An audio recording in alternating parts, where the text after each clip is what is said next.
picture a world on the frigid, unforgiving edge of human ambition. It is the year 985, a red-bearded, hot-tempered Viking chieftain named Eric the Red, exiled from Iceland for manslaughter, leads a small fleet of 25 longships into the unknown. Their destination, a vast, mysterious landmass he shrewdly named Greenland in the hopes of luring more settlers. Of those 25 ships, only 14 make it. And yet, this band of a few hundred hardy Vikings, fueled by hope and desperation, didn't just survive on this hostile frontier, they carved out a home. For nearly 500 years, their two main settlements stood as a testament to Viking resilience. A bustling, self-sufficient society of farmers, traders, and devout Christians. They built churches, raised families, and thrived on the cold shores. Their story was one of triumph against impossible odds. Then, in the 15th century, the ships from Europe stopped coming. The letters stopped being sent. The colonies just vanished. The last known record is a wedding in 1408, and after that, a deafening silence. It is one of history's most compelling, haunting, and unsolved mysteries. What force could have been powerful enough to wipe an entire civilization from the face of the earth without leaving a single witness? It wasn't a sudden, cataclysmic event. It was a slow, agonizing descent into oblivion, a tragedy that played out over generations. In this video, we will not just tell a story, we will become detectives of the past, sifting through archaeological treasures, analyzing the very bones of the people who are left behind, and decoding ancient climate data to piece together the perfect storm of disaster that swallowed an entire culture. Eric the Red's promise of a green land wasn't entirely a lie. The medieval warm period, a time of unusually high global temperatures, provided a brief and deceptive window of opportunity. The Vikings established two main settlements. The Eastern Settlement, the larger and more prosperous of the two, located in modern-day South Greenland, and the Western Settlement, a smaller, more remote community further north. At their peak, these settlements housed over 5,000 Norse people and stretched across a landscape of fjords and fertile, grass-filled pastures. This wasn't just a collection of scattered farms. It was a robust society, complete with chieftains' halls, trading outposts, and a cathedral. Life was tough, but structured. The men and women of Greenland were skilled farmers, raising hardy Norse breeds of cattle, sheep, and goats in long turf-walled barns. Their longhouses were massive structures of sod and stone, with great feasting halls where sagas were told and mead was passed around. Their success was a miracle of resilience, transforming a cold, isolated island into a functional, self-sufficient kingdom. But their greatest strength was also their greatest weakness, their absolute dependence on a stable climate and a consistent link to their Scandinavian homeland. This reliance would prove to be their ultimate downfall. The climate that had given them life would be the very thing that slowly took it away. Sometime around the 13th and 14th centuries, a devastating global climate shift known as the Little Ice Age began its slow, relentless march across the North Atlantic. For the Vikings of Greenland, this wasn't a simple change of seasons. It was a death sentence delivered in slow motion. Scientific analysis of Greenland's ice cores and marine sediments tells a stark, undeniable story of plummeting temperatures. The once navigable fjords, which were the lifelines for their trading vessels, began to choke with permanent, unforgiving pack ice. This ice not only made voyages to and from Europe increasingly treacherous, but it also cut off access to vital fishing grounds. The growing seasons, already short and precarious, became even shorter and more brutal, leading to smaller harvests and a catastrophic collapse of their farming-based economy. The very land that had yielded grass for their livestock became a frozen wasteland for longer and longer periods each year. Archaeological evidence from the bones of their livestock tells a grim story of a population under siege. The cattle and sheep from this late period show a dramatic decrease in size and health, a clear sign of a community struggling with a failing food supply and a starvation. It was now a constant presence. The life they had so carefully built was now slowly, brutally, being starved out of existence by a silent, relentless enemy. The climate change was the first nail in the coffin, but the final, fatal blows came from a collapse of commerce that was completely out of their control. Their survival, their identity, and their prosperity hinged on a vital trade with Europe. Their primary export was walrus ivory, a highly prized luxury good in medieval Europe, used to make everything from chess pieces to religious artifacts.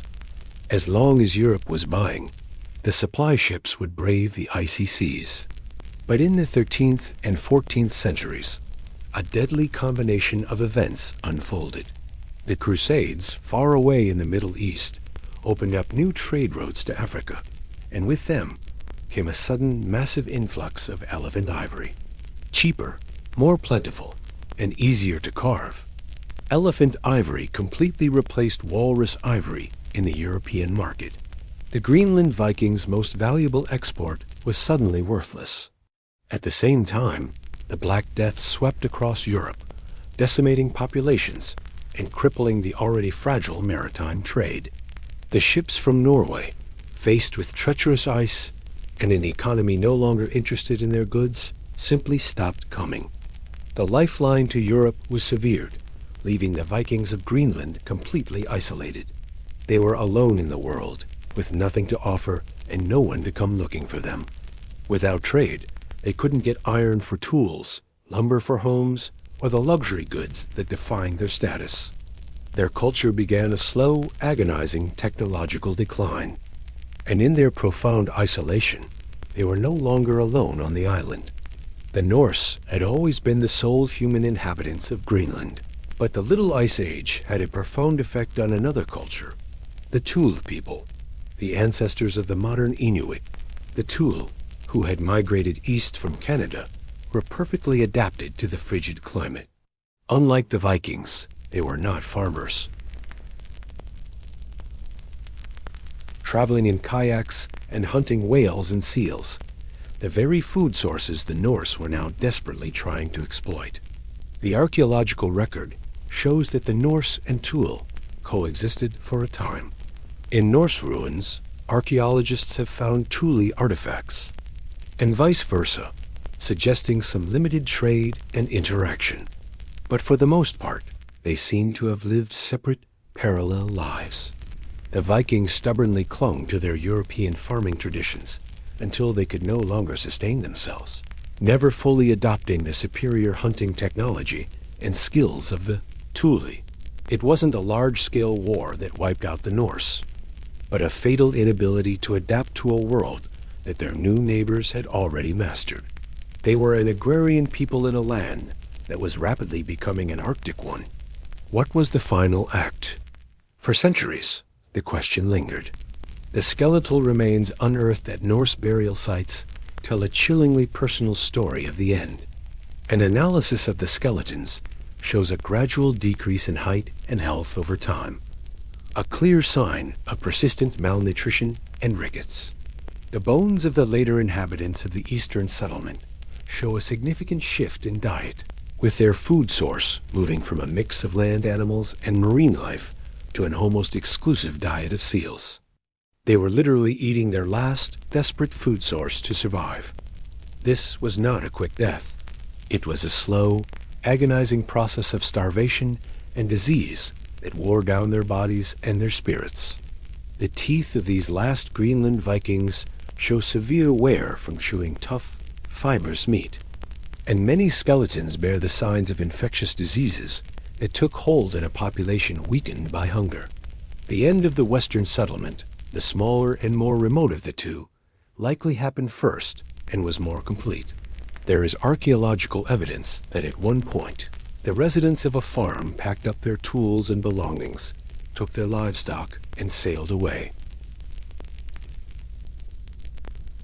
In the eastern settlement, the end was likely more drawn out, a long, quiet surrender to the elements. The last official record, a letter from a bishop in Greenland detailing a marriage, is from 1408. After that, a haunting silence fell over the settlements that would last for centuries.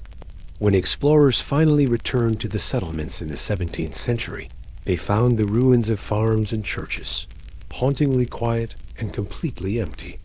The final act of this tragic drama remains shrouded in mystery. Did the last survivors die out from a final, devastating famine? Skeletons show that this was a strong possibility. Did they simply sail away, abandoning a land that could no longer sustain them and returning to Iceland? It's plausible, but there is no definitive archaeological or written evidence of a mass migration. Did they assimilate into the Thule culture, leaving behind their Norse identity to survive?